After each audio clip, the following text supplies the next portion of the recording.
Buradan sözüm Anar Əliyevə, Ramil İzayevədir.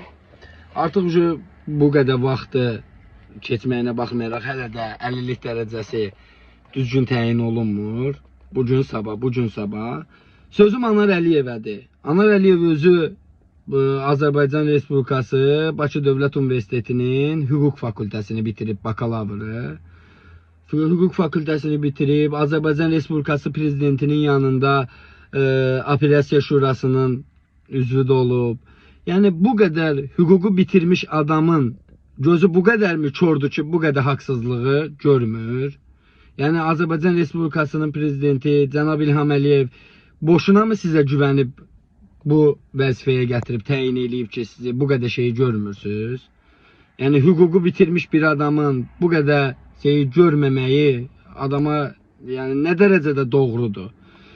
Ramil İzayevin elədiyi haqsızlıqları, oradakilərin elədiyi haqsızlıqları, yəni bu qədər mi görmürsünüz siz?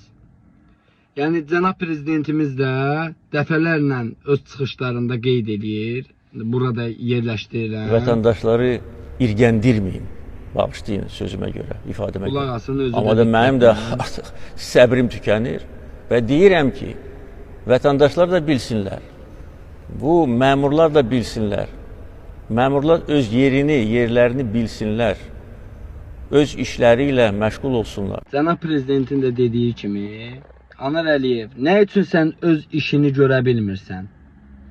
Niyə bu qədər qanunsuzluqları göz ardına qoyursan? Baxın, burada açıb bir-bir göstərərəm. Neçə dəfələrlə yatışlarım olub. İndi hal-hazırda, indi də yatışa gedirəm.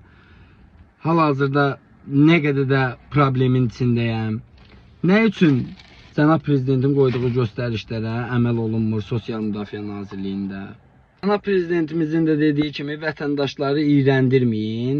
Sizcə bu Əmək və Əhalinin Sosial Müdafiə Naziri bizi hər şeydən iyrəndirib. Hər şeydən. Gör bizi nə vəziyyətə salmısınız ki, qıraqdakilərə özümüzü güldürmək vəziyyətinə düşmüşük biz.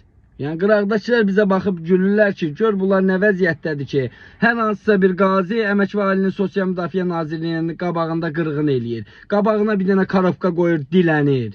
Görün siz bizi nə hallara, nə vəziyyətlərə salmısınız. Elə başda Anar Əliyev, sən, Ramil İzayev, Ramil İzayevin bu qədər elədiyi qanunsuz hərəkətləri görmürsünüz siz? Yəni bu qədərmi korsuz, heç nəyi görmürsünüz?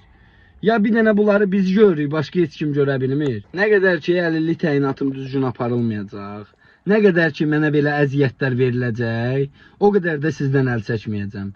Nə Ramil İzayevdən, nə Anar Əliyevdən, heç birinizdən.